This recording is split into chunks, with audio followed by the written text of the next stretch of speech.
I need to be clear about something before we start. I'm not a lawyer. This is reporting and analysis, not legal advice. Tournament policies vary by location and organizer, and the landscape around 3D printing is actively changing as of November 2025. The Gamak versus Games Workshop lawsuit is ongoing, and the outcome could change everything in this space. I'm presenting the facts as they exist right now, but this is a moving target. If you're considering 3D printing, do your own research and consult legal advice specific to your situation. With that said, let's talk about the elephant in the room. The Warhammer community is split, genuinely divided. On one side, you've got people who believe 3D printing miniatures is theft, straight up intellectual property robbery. On the other side, you've got hobbyists who see 3D printing as the only way to stay in a hobby that's priced them out. And in the middle, you've got the rest of us trying to figure out what's actually true. Is 3D printing legal? Is it ethical? Will it get you banned from tournaments? Will it destroy Games Workshop? Is the community actually embracing it or rejecting it? I'm gonna break this down with facts, real facts. Not opinion, not speculation, facts that are documented, reported, and verifiable. Some of it might surprise you. Some of it might make you uncomfortable. But if you've been wondering about this controversial topic, this is the breakdown you've been searching for. Before we dive into legality and ethics, let's establish what we're even talking about. 3D printing miniatures is relatively straightforward. You take a digital 3D model file, usually called an STL file.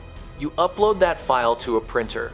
The printer, usually a resin printer for miniatures because they're more precise than plastic filament printers, slowly builds your model layer by layer.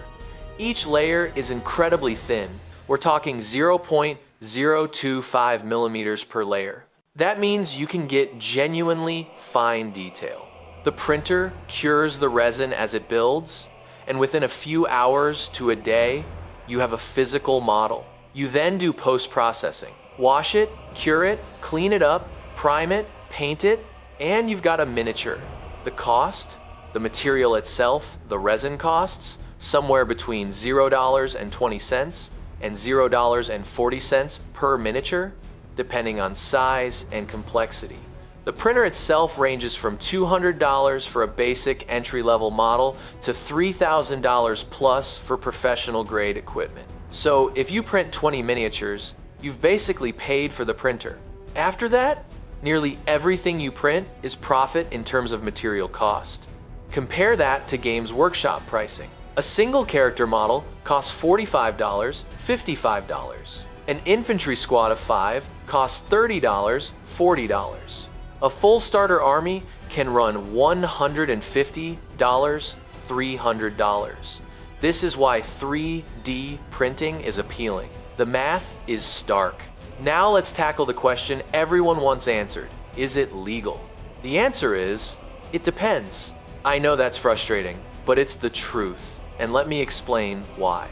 Games Workshop owns intellectual property. They own the sculpts of their models. They own the designs. They own the trademarks. An official Games Workshop model is protected IP. If you download an STL file that's a direct 3D scan or copy of a Games Workshop model and print it, you're technically reproducing their intellectual property without permission. That's copyright infringement. However, and this is a significant however, there's a distinction that matters legally and practically. If you design your own 3D model that happens to times look similar, times to a Games Workshop model, that's different. If you sculpt a Space Marine-like figure that isn't a copy of any specific GW model, that's original work. You created it. You can print it. Is it similar in aesthetic? Sure, but similarity isn't infringement. Copying is. This distinction is actually reflected in Games Workshop's official tournament policy. If we check their current stance, and this is documented on their website and in tournament packets, they say self-designed components and models are permissible at official events. You can't bring fully printed GW copied armies to Warhammer World or the US Open Series, but you can bring something you designed yourself. Now here's where it gets complicated. In January 2025, Games Workshop sued Gamak. This is the story nobody was expecting, but it's the biggest legal event in the 3D printing miniature space right now. Gamak is a 3D model creator. They've been making miniatures for years, designs that fit the aesthetic of Warhammer but aren't direct copies. They've got thousands of followers, their models are popular.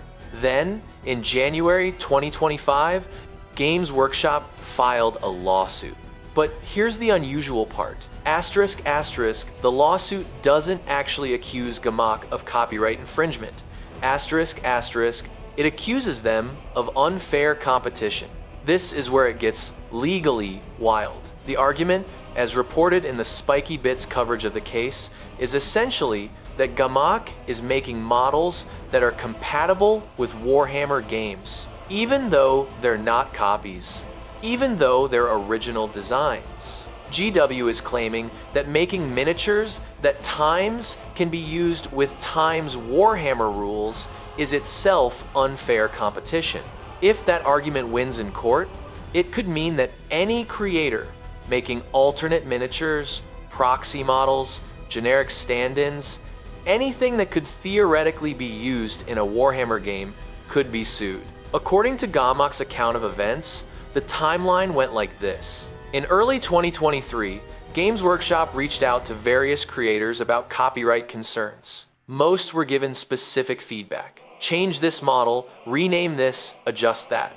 Gamak got a different message. They allegedly got a demand to remove their entire catalog, over 1,000 models, without specific explanation of which ones were problematic or why. Gamak tried to work with Games Workshop. They offered to remove or modify more than 30% of their catalog to resolve the issue amicably. According to Gamak, Games Workshop went silent and never responded to attempts to find common ground. Then, GW moved to takedowns on Patreon and My Mini Factory. My Mini Factory pushed back, saying GW hadn't provided enough evidence. And in January 2025, the lawsuit happened. The lawsuit lists over 1,000 models, but doesn't specify which ones or why each one is allegedly problematic. Gamak's fundraiser to fight back raised nearly 8,000 euros in hours. That's a real community response. Now, I'm presenting Gamak's side here because that's what's publicly documented. Games Workshop hasn't released detailed responses beyond saying the models need to come down. But the legal principle at stake is huge. If GW wins this lawsuit based on unfair competition, it could mean that the entire 3D printing ecosystem, independent creators, proxy model makers, generic miniature designers, all become legally vulnerable. That's not theoretical, that's industry shaping. Let me give you the actual documented policy because there's a lot of misinformation out there. According to Games Workshop's current tournament policies, which have actually been softened in 2024 to 2025, here's what's allowed. At Warhammer World events, you can use self-designed components and models. You cannot use fully printed copies of GW models. GW reserves the right to ask you to prove where your models came from and potentially remove them if there's doubt. At the US Open Series, which is GW sanctioned, but run through a broader tournament structure, the policy has actually become more permissive. They say you can use components you've designed yourself, and this is new. You can use any bases you want, regardless of where they come from. That includes third-party bases and presumably 3D printed bases. This is a softening of previous policy.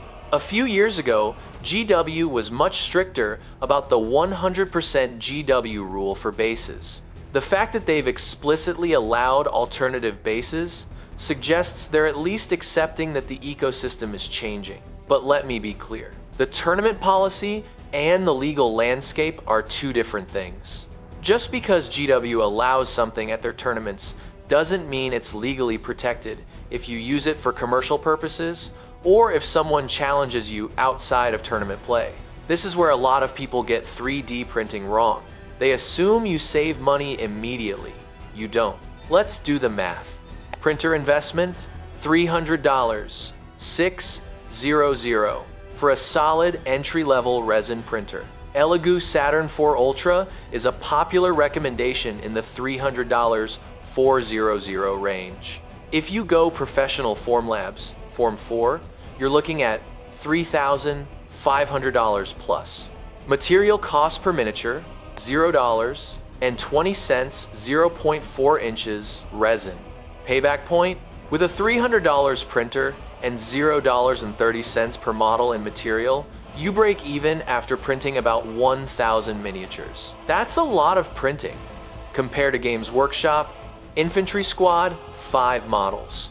$30 40 equals $6.08 per model. Character model, $50 55 per model. Vehicle kit, $60 75 per kit. So once you've paid for the printer and the cure, wash station, another $200. 300. 3D printing becomes cheaper per model, but that initial investment is real. However, and this is important, there are other costs. The resin isn't free in bulk. The supporting materials cost money. If you mess up prints, and beginners do, that's wasted material. You need workspace. You need safety equipment. 3D printing resin requires ventilation and gloves. It's not risk-free or effort-free. That said, if you're committed to the hobby and planning to build multiple armies, the math becomes compelling. After 50 to 100 prints, the cost per model drops dramatically compared to GW. The Tech Radar reviews of resin printers give specific pricing and capabilities. The Creality Halet Mage S 14K $300 400 range achieves 25 micron resolution that's genuinely fine detail. The Elegoo Saturn 4 Ultra is similar pricing with slightly less precision but still excellent results. Both are far more affordable than the $3,500 Formlabs Form 4, which is the professional tier. This is where the conversation has genuinely shifted in the last 2 or 3 years. 3 years ago, 3D printed miniatures looked like 3D printed miniatures. You could see the layer lines, the details weren't as sharp, there was a visible quality gap between a 3D printed model and a Games Workshop model. 2025, that gap has nearly closed. Modern resin printers with 14K resolution can achieve detail that's genuinely comparable to injection molded Games Workshop miniatures. The layer resolution is so fine that with post-processing, cleaning, priming, painting, you can't tell the difference between a 3D printed model and a GW model on the tabletop. Where GW still has the advantage is in artistic direction. Games Workshop employs world-class sculptors. Their designs are distinctive. The sculptural choices, the proportions, the dynamics, the personality are genuinely excellent. A 3D printed alternative might achieve the same technical quality, but it won't have the same artistic vision because it's designed by a different artist. But from a technical quality standpoint, modern 3D printed miniatures are legitimately good. They're not inferior in any practical sense for gaming or casual painting. Here's where it gets messy. The community isn't unified on this. One part of the community says 3D printing is theft. Games Workshop designs these models. They deserve to be compensated. Support the company. If you can't afford the hobby, maybe it's not for you. Another part says Games Workshop has priced us out. I've been a customer for 20 years, spent thousands of dollars, and now I can't afford to build new armies. 3D. Printing is the only way I can stay in the hobby. A middle ground exists. I'll 3D print terrain and custom components, but I'll buy GW models for my main force. What's fascinating is that the community fundraiser for Gamok's defense against the lawsuit raised 8,000 euros in hours. That's a real statement. People are voting with their wallets, or in this case, their donations to support alternative creators. At the same time, plenty of hobbyists still buy exclusively from GW. Plenty still believe the company deserves protection. There's no consensus. And that matters because it shows that the issue isn't about legality or ethics in a vacuum. It's about access, affordability, corporate control, and community values. Different people weigh those differently. Here's where philosophy meets practicality. If you design a miniature that's original, it's your sculpt, your design, nobody else's, and you 3D print it, are you doing anything unethical? From a copyright standpoint, no. You own the design.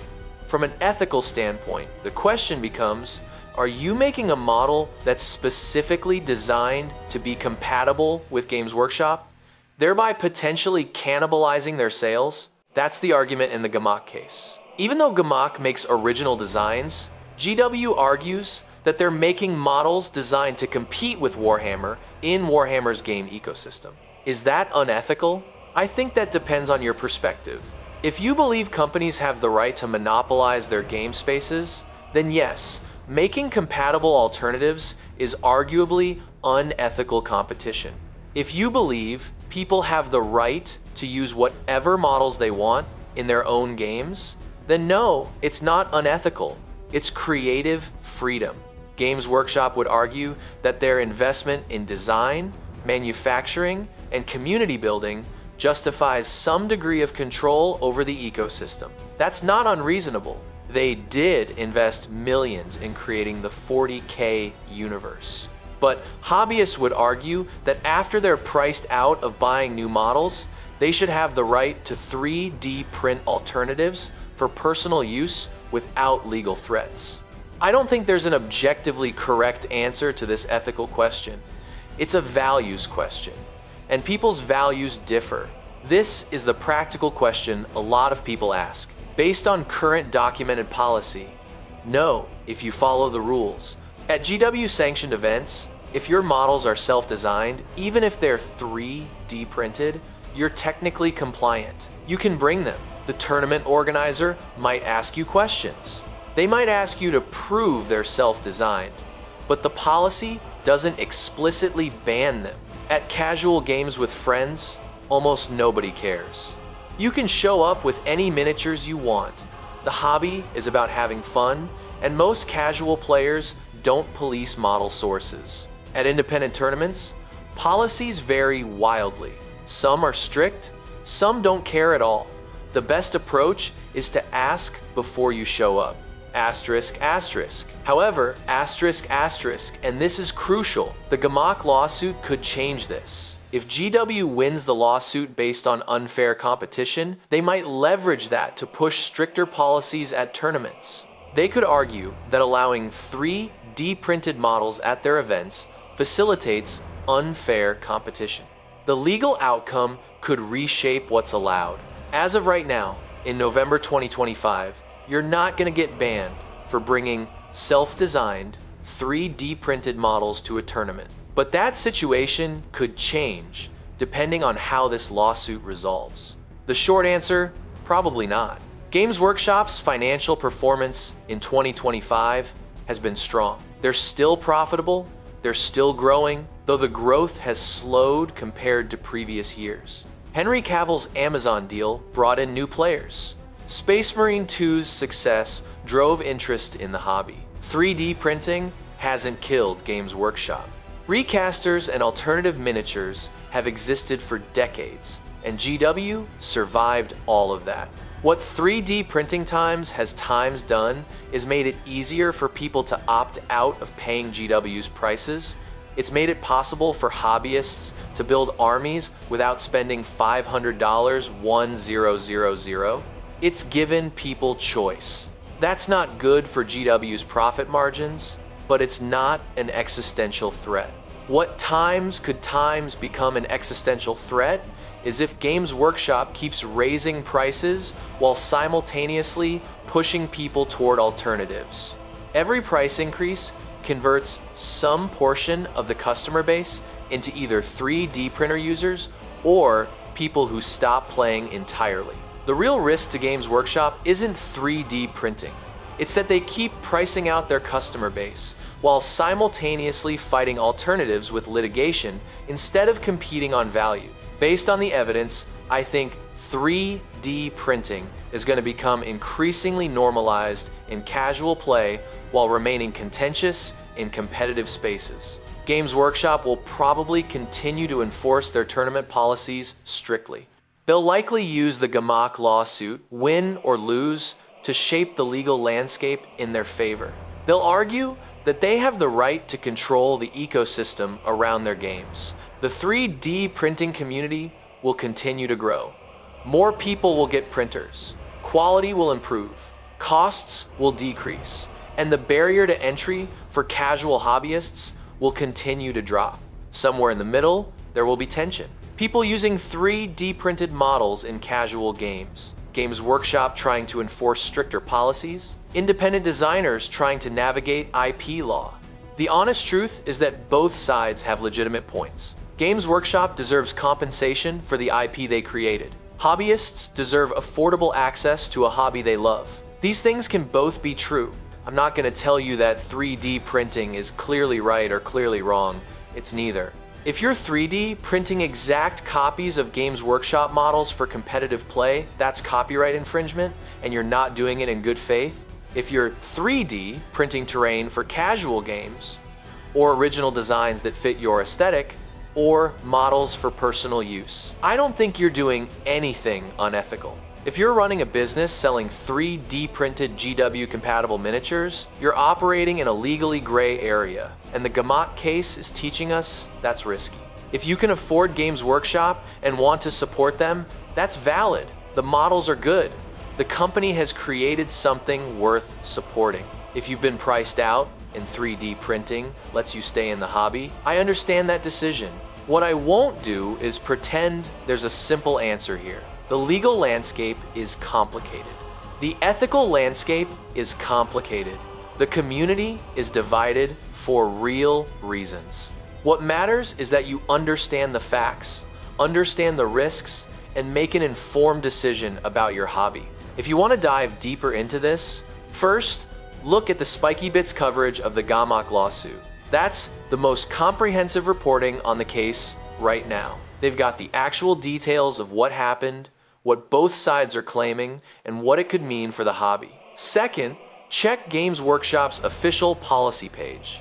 See what they actually say versus what people claim they say. You might be surprised.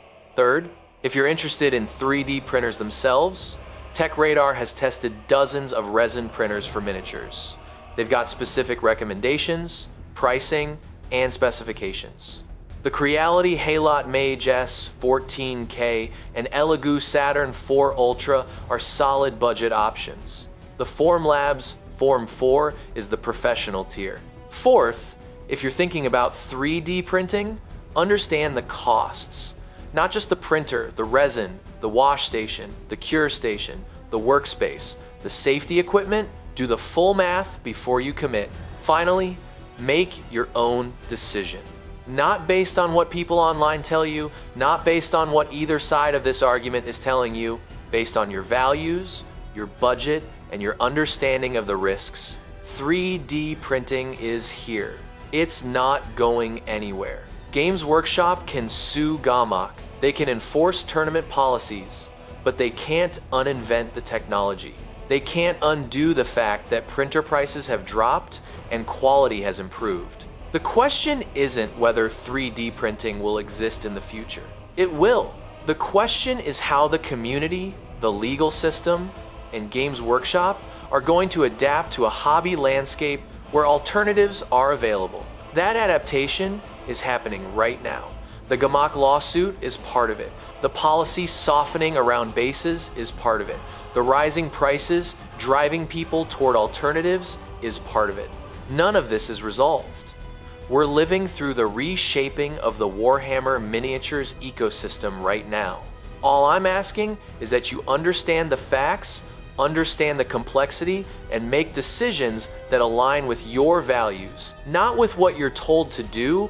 The truth about 3D printing in 2025 is that it's neither the savior of the hobby nor its destroyer. It's just a tool. What matters is how we choose to use it.